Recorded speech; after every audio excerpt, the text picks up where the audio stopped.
Hello again, everyone. Welcome back to your channel, Financial Sense TV, with me, your host, Lawrence Sitole. Look, your channel. We're here. We discuss everything business, all things finance, all things investment, and all things personal development, so we can be the very best that we can be. Thank you to everyone that's shown love and support to the channel. It makes the work worthwhile. Thank you. Thank you. I am truly grateful for all the feedback I've been receiving, all of the support I've been getting. Thank you very much. I appreciate that deeply. It means a lot. Today I want us to chat about something that is very sensitive. It's very sensitive in that it is a matter that involves race.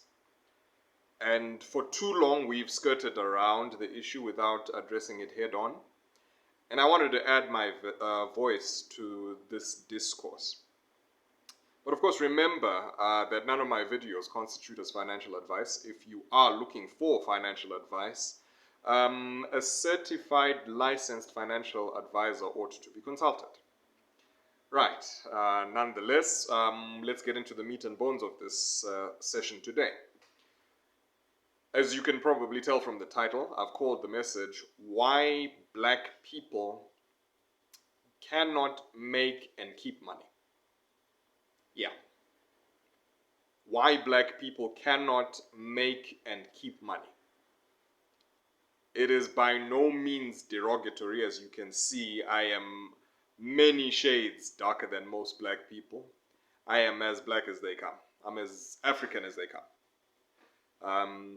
But it seems to be a documented fact that people from my race, people from my ethnicity, seem to do pretty badly whenever the scorecard of finances, whenever the scorecard of wealth, whenever the scorecard of money is considered.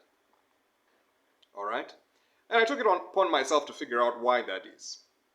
Why is that? Why is it that black people will arise? You will find a black person, deeply entrepreneurial, with a never say die attitude, coming up, rising up in wealth, changing their lives, changing his fortunes and his family's fortunes in the process, living a life that was previously unimagined, only to have it fall apart. Those are the outliers. The majority, by and large, if they become middle class, they are fortunate. If they get to some level, they are actually quite fortunate.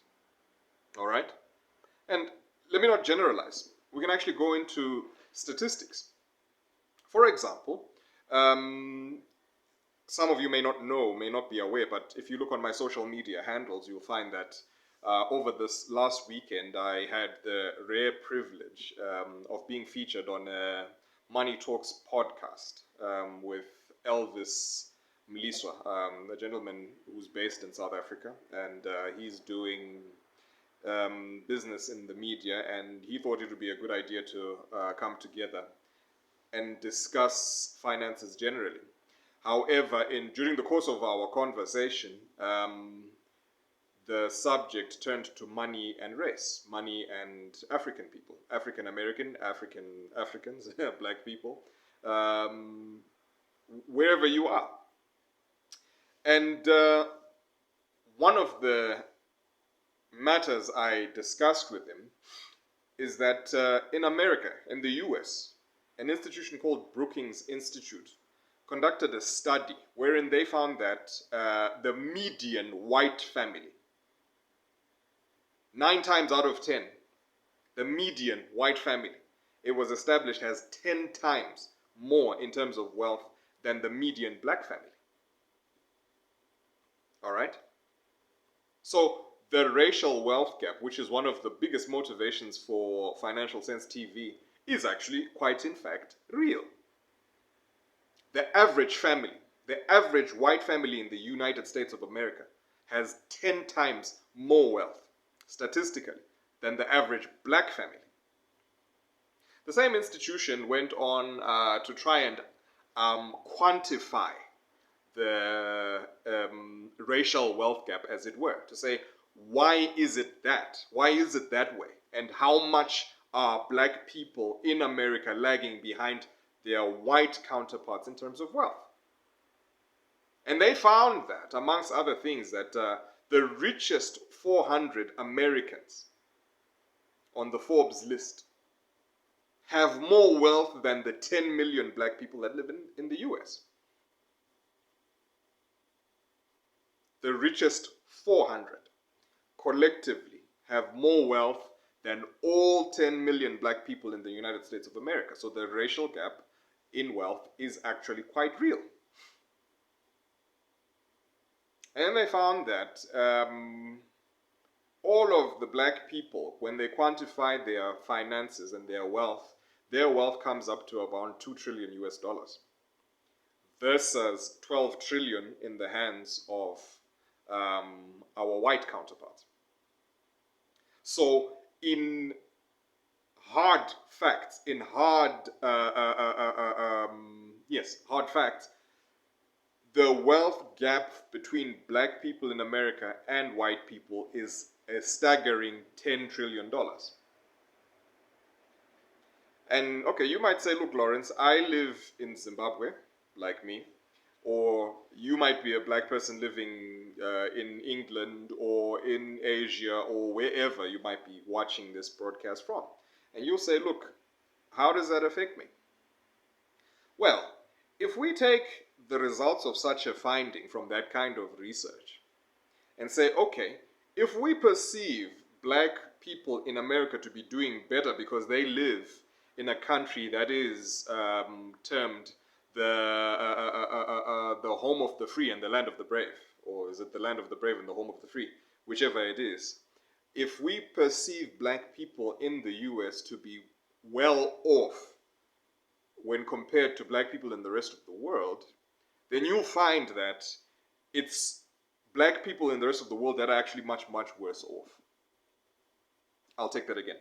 If we say black people in the United States have access to better education, better health care, better quality of life than any other black person in the rest of the world, yet they lag in terms of wealth by a staggering $10 trillion, then the rest of the world, then the black people in the rest of the world are really, really, really, really doing pretty badly. All right? So that was one of the biggest motivations behind starting this channel, to establish, to try and figure out why it is. Why is it that the tendency for black people to do badly when it comes to money? What is it? What is the motivation? And if we can solve that, then the mission of this organization would have been met. All right, so the same research that established this racial wealth gap and added monetary value to it then said, look, the reason why black people do badly in terms of money, especially in countries like the US, is because of institutionalized and systemic racism. That is true. We saw that with all the the Black Lives Matter movement that was ignited by the murder of George Floyd, and we see a lot of prejudice against black people and all of that. And look, it's all pretty well documented. I cannot expend a lot of time discussing that. And it's true, yes, systemic racism. Systemic and institutionalized racism. Even in Africa, that argument holds water. Colonially, yes, and all. But it is not the only reason. It is not the only reason why black people suffer financially. It is not the only reason why we have failed many times as Africans to create family dynasties like the Oppenheimers, who for the last 100 years have been wealthy. Where are the black families that can be like the Rothschilds, who've been wealthy for the last plus or minus 200 years? The Cargills. Where are the black equivalents of the Cargill families? Why is that? It cannot be just a matter of racism alone. There are other factors at play. One of the reasons why black people often fail to accumulate lasting wealth is we have this culture of excessive consumerism. And it's popular. It's been made popular by popular culture. Watch any hip hop movie, no, not movie, watch any hip hop video, music video, and see the excessive consumerism there. How do you accumulate wealth when the only sense of validation that you feel you have is excessive spending of that wealth, of what would be your wealth? Excessive consumerism. Yes, systemic racism. Fair enough, we acknowledge that because the research has been done.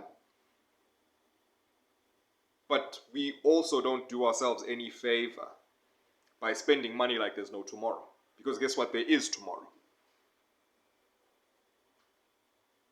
We need to stop the excessive spending. We need to be more considerate, more thoughtful in terms of what we channel our resources into. I'm still to see a hip-hop music video that features just white people with gold on their teeth, heavy chains, and this and that. It's not there. It's people like this. The other thing that we found that sets us back as Africans in terms of doing well financially is that the literacy levels, financial literacy levels they are low. But we can get them back up. We can get them up. Get smart. Wise up. Money has principles that govern it. Money has principles that govern it so that it expands, so that it grows, so that it transforms from income to wealth, because income is not necessarily wealth. There are facts to back that up. Books have records of people who were in low-paying jobs and invested diligently so that they retired as millionaires. Books and history and the internet is filled with examples of people who were high-income earners, and when they came to the end of their work life, found they could not afford to retire because they just had no investments, they had no wealth. That shouldn't be you. That shouldn't be you. I'm glad, because if you're actually watching this video, it means you've considered, you've thought about your money, you've thought about your pocketbook, you've thought about how to make your money better. If you're watching the video, I'm glad, because that means you want to make the change. You don't want to be any part of the statistics that I've mentioned. You want to be the difference. You want to be the outlier. Right. History has come and it's gone. The systemic racism, yes, we've seen it. But we can do something about the excessive consumerism. We can do something about being financially literate. Make the change. Make the change. Do it now. All right. In the future, of course, I'm going to be talking more practically about what people can do, what an individual can do in terms of enhancing their investments and subsequently their financial well-being.